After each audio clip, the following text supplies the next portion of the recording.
নমস্কার বন্ধুরা, moms magical tips and ট্রিক্সে তোমাদের সবাইকে স্বাগত জানাই। আজকে আমি আবার তোমাদের সামনে ডেলি ইউজ ইংলিশ সেন্টেন্সের পার্ট 2 নিয়ে হাজির হয়েছি। পার্ট 1-এ তোমরা অনেক ভালোবাসা দিয়েছো, তার জন্য তোমাদেরকে অসংখ্য ধন্যবাদ। তবে একটা জিনিস আমি খেয়াল করছি, তোমরা ভিডিওগুলো দেখছো কিন্তু চ্যানেল সাবস্ক্রাইব করতে ভুলে যাচ্ছ। তো যারা এখনও পর্যন্ত আমার চ্যানেলটা সাবস্ক্রাইব করোনি তাদের কাছে আমি হাত জোর করে রিকোয়েস্ট করছি, প্লিজ চ্যানেলটাকে সাবস্ক্রাইব করে রাখো, তাহলে এই ধরনের ভিডিও কিন্তু কন্টিনিউয়াসলি তোমরা পেতে থাকবে। যাই হোক, চলো তাহলে আজকে আর বেশি কথা না বাড়িয়ে আজকের ভিডিওটা শুরু করি।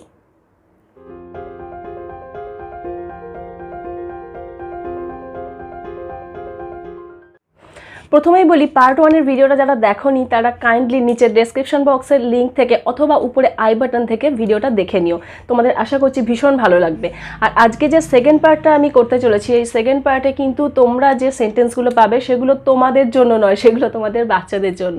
আগের দিনের ভিডিওতে আমি কতদূর পর্যন্ত বলেছিলাম বলো তো? সকাল থেকে ওঠা থেকে আমরা বাচ্চাদেরকে স্কুলে পাঠানো পর্যন্ত বাচ্চাদের সাথে কি কি কথা বলতে পারি ইংলিশে, সেই সেন্টেন্সগুলো কিন্তু তোমাদের সাথে শেয়ার করেছিলাম।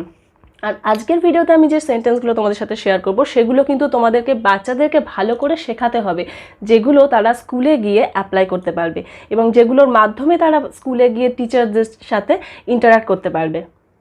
তাহলে চলো এক এক করে সেন্টেন্সগুলো আমরা জেনে নিই। স্কুলে গিয়ে প্রথমেই বাচ্চাদেরকে যে সেন্টেন্সটা বলতে হয় টিচারদেরকে, সেটা হচ্ছে গুড মর্নিং। এবং এই ধরনের সেন্টেন্সগুলো বলার মধ্যে কিন্তু একটা পোলাইট ব্যাপার রাখতে হবে, একটা নম্র ভদ্র হাসি হাসি মুখ এরকম একটা বিহেভিয়ার কিন্তু রাখতে হবে, সেটাও বাচ্চাকে শিখিয়ে দিতে হবে। একদম গম্ভীর হয়ে গুড মর্নিং স্যার এরকম বললে কিন্তু হবে না। তো একটা পোলাইটনেস থাকবে কথার মধ্যে। কিভাবে বলবে? গুড মর্নিং স্যার আর গুড মর্নিং ম্যাম, এইভাবে বলতে হবে। নেক্সট আর একটা ইম্পর্টেন্ট সেন্টেন্স যেটা তোমাদেরকে বাচ্চাদেরকে শিখিয়ে দিতে হবে, সেটা হচ্ছে যখন ক্লাসে ঢুকবে, ক্লাসে যদি দেখে যে টিচার অলরেডি ক্লাসে চলে গেছে, তখন কি বলতে হবে? May I come in sir আর may I come in ma'am.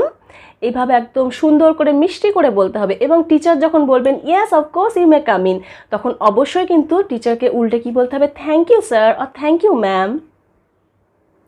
তো ক্লাসে ঢোকার পরে তো যথারীতি যেমন ক্লাস শুরু হয়ে গেল, কিন্তু ক্লাসের মধ্যেও দুটো ভীষণ ইম্পর্টেন্ট সেন্টেন্স যেটা বাচ্চারা সবসময় বলতেই থাকে, বা দুটো বিষয় যেটা বলতেই থাকে, সেটা হচ্ছে এক হচ্ছে জল খাবো, দুই হচ্ছে টয়লেটে যাব। জল খাবো টয়লেটে যাবো সমানে কিন্তু বাচ্চাদের এই বিষয়টা চলতে থাকে। তো এগুলো কিভাবে ইংরাজিতে বলবে সেটাও যদি আমরা বাড়ি থেকে শিখিয়ে দিই, তাহলে কিন্তু টিচারের কাছে বাচ্চার ইমপ্রেশন একদম অন্যরকম হবে। তো প্রথম কথা যেটা বলে বাচ্চারা যে আমি কি জল খেতে পারি, সেটা আমরা ইংরাজিতে কিভাবে শিখিয়ে দিতে পারি? May I drink water sir আর may I drink water ma'am. বা টয়লেটে যাওয়ার সময় কিভাবে বলতে পারি? May I go to toilet miss, may I go to toilet sir. এইভাবে কিন্তু সুন্দর করে যদি রিকোয়েস্ট করা হয়, তাহলে কিন্তু টিচার অবশ্যই বাচ্চাকে জলও খেতে দেবে, টয়লেটেও যেতে দেবে। এই বেসিক জিনিসগুলো ছাড়াও আরও কিছু সেন্টেন্স যেগুলো বাচ্চাদেরকে ক্লাসের মধ্যে ব্যবহার করতে হয়, সেগুলো হচ্ছে এক নাম্বার যেরকম থাকে, হয়তো স্যার বা ম্যাডাম কিছু টাস্ক করতে দিলেন ক্লাসের মধ্যে, তখন বাচ্চাকে বলতে হয় যে আমার এই কাজটা করা হয়ে গেছে। সেটা কিভাবে বলবে? বলবে I have completed miss, I have completed sir, এইভাবে বলতে পারবে। অনেকে বাচ্চারা কি করে? I am completed, I am finished, এই ধরনের এই কথাটা ব্যবহার কিন্তু করে, কিন্তু এটা কিন্তু ঠিক নয়। আই অ্যাম কমপ্লিটেড হবে না, আই হ্যাভ কমপ্লিটেড হবে। আই অ্যাম কমপ্লিটেড মানে আমি কমপ্লিট হয়ে গেছি, আমি ফিনিশ হয়ে গেছি, এটার তো কোনো মানেই হয় না। তো কি বলতে হবে? I have completed miss, I have completed my work, I have completed my task. যদি ড্রয়িংয়ের ক্লাস থাকে, I have completed my drawing. এইভাবে মিষ্টি করে কিন্তু টিচারকে বলতে হবে। এছাড়াও আরও 2-3টে সেন্টেন্স যেটা আমি তোমাদেরকে রিকোয়েস্ট করবো বাচ্চাদের শিখিয়ে দেওয়ার জন্য। কারণ অনেক সময় কি হয় বলো তো, যে বাচ্চাদের মনে না অনেক প্রশ্ন আসে, কিন্তু তারা ইংরাজিতে কিভাবে বলবো সেটা বুঝতে না পেরে সেটা এক্সপ্রেস করে না। আমার বাচ্চাদের ক্ষেত্রেও সেম প্রবলেম হয়। এখনও পর্যন্ত আমি ওদেরকে শিখিয়ে পাঠাই, তারপরেও দেখি ওরা অনেক রকম কোয়েশ্চেন স্কুলে গিয়ে করে না, বাড়ি এসে আমাকে জিজ্ঞাসা করে। তো সেগুলো ওরা ভেবে পায় না যে কিভাবে কোশ্চেনটা করব। তো এই জিনিসগুলো যদি আমরা বাড়ি থেকে বাচ্চাদেরকে ভালো করে শিখিয়ে দিই, যারা ভীষণ স্মার্ট বাচ্চা একদম স্মার্টলি কিন্তু বলে দেবে। তো কিভাবে আমরা বলতে পারি? ধরো বাচ্চার মনে কোনো কোশ্চেন আসছে, তাহলে কিভাবে বলবে সে? Miss or sir I have a question, অথবা এইভাবে করা যে may I ask one question.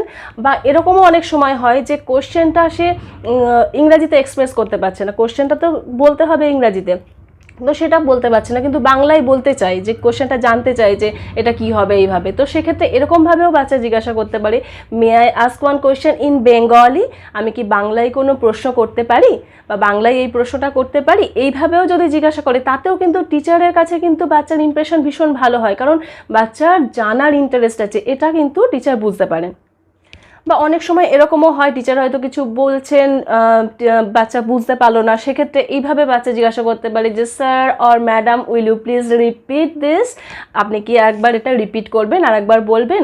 এইভাবে কিন্তু বাচ্চা টিচারের সাথে ইন্টারাক্ট করতে পারবে, যদি এই সেন্টেন্সগুলো বাচ্চাদেরকে খুব ভালোভাবে শিখিয়ে দেওয়া হয় এবং কোন জায়গায় কিভাবে অ্যাপ্লাই করতে হবে সেটা কিন্তু ভালো করে আগে বুঝিয়ে দিতে হবে। শুধু সেন্টেন্সগুলো মুখস্থ করালে হবে না, কোন জায়গায় কোন সিচুয়েশানে কীরকম পরিস্থিতি আসলে সেগুলো অ্যাপ্লাই করতে হবে এবং সেগুলোর বাংলা মানে কি সেটা তো অবভিয়াসলি শেখাতেই হবে, নাহলে তো সে বুঝতেই পারবে না কোনটা কোন জায়গায় অ্যাপ্লাই করতে হবে।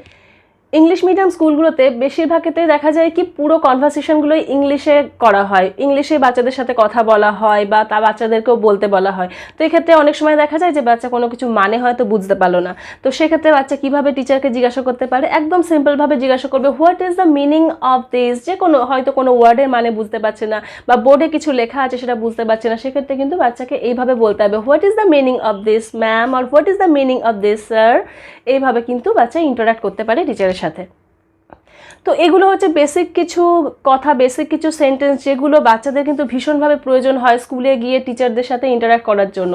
এটা আমি নিজে ব্যক্তিগতভাবে দেখেছি বা আমার বাচ্চাদেরকেও আমি জিজ্ঞাসা করছিলাম যে তোমরা কি কি কথা বলো বা কি কি কথা তোমাদের খুব ব্যবহার করতে হয় যাতে তোমরা ইন্টারাক্ট করতে পারো। তো ওরাও কিন্তু এই বিষয়গুলোই বলছে যে এই জিনিসগুলো আমাদের বলতে গিয়ে অসুবিধা হয়।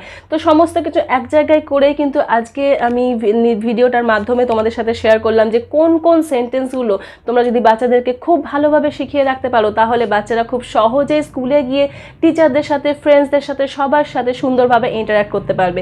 তারা সংকোচ বোধ করবে না যে কিভাবে বলবো, কি বলবো, বাংলায় বললে যদি বকা খায়, ইংরাজিতে বলতে হবে, সেই জড়তাটা কিন্তু তাদের মধ্যে আসবে না যদি এই সেন্টেন্সগুলো খুব ভালো করে বাচ্চাদের শেখানো যায়। তাহলে বন্ধুরা আজকের ভিডিওতে যে সেন্টেন্সগুলো তোমাদের সাথে শেয়ার করলাম, তোমরা আশা করি বাচ্চাদেরকে স্কুলে পাঠানোর আগে এই সেন্টেন্সগুলো একটু হলেও বাচ্চাদেরকে শিখিয়ে দেবে যাতে তারা স্কুলে গিয়ে সুন্দরভাবে টিচার্সদের সাথে ইন্টারাক্ট করতে পারে এবং তাদেরও কনফিডেন্স লেভেল দেখবে অনেক গুণ বেড়ে যাবে। আজকের ভিডিওটা আমি এখানেই শেষ করবো। এর পরের পার্টও তোমরা যদি দেখতে চাও তাহলে প্লিজ নিচে কমেন্ট করে আমাকে জানিও, তাহলে এর পরেও বাচ্চারা স্কুল থেকে বাড়ি আসার পরে কীভাবে আমরা বাচ্চাদের সাথে ইংলিশে কথা বলতে পারি সেটাও আমি তোমাদের সাথে শেয়ার করবো। আর এই ভিডিওটা যদি তোমাদের ভালো লাগে তাহলে প্লিজ ভিডিওটাকে লাইক করে দিও এবং অন্যদের সাথে শেয়ারও করো, কারণ এই ধরনের সমস্যা যে বাচ্চারা স্কুলে গিয়ে ইন্টারাক্ট করতে পারে না, এই ধরনের সমস্যা কিন্তু আমাদের প্রত্যেকটা বাচ্চাদের ক্ষেত্রেই হয়। আর তোমাদের আবারও রিকোয়েস্ট করছি, তোমরা যারা এই চ্যানেলটা দেখেছো, এই ভিডিওগুলো দেখছো অথচ এখনও চ্যানেলটাকে সাবস্ক্রাইব করনি, তারা প্লিজ চ্যানেলটাকে সাবস্ক্রাইব করে রেখো, তাহলে এই ধরনের ভিডিও তোমরা কন্টিনিউয়াসলি পেতে থাকবে। আর সাবস্ক্রাইব বাটনের পাশে যে বেল আইকন রয়েছে তাতে অবশ্যই ক্লিক করে রেখো, তবেই যখনই আমি নতুন কোনো ভিডিও আপলোড করব তোমাদের কাছে তার নোটিফিকেশান পৌঁছে যাবে। আজকের ভিডিওটা তাহলে এখানেই শেষ করছি। তোমরা সবাই খুব ভালো থেকো, সুস্থ থেকো, পরের ভিডিওতে আবার তোমাদের সাথে দেখা হবে।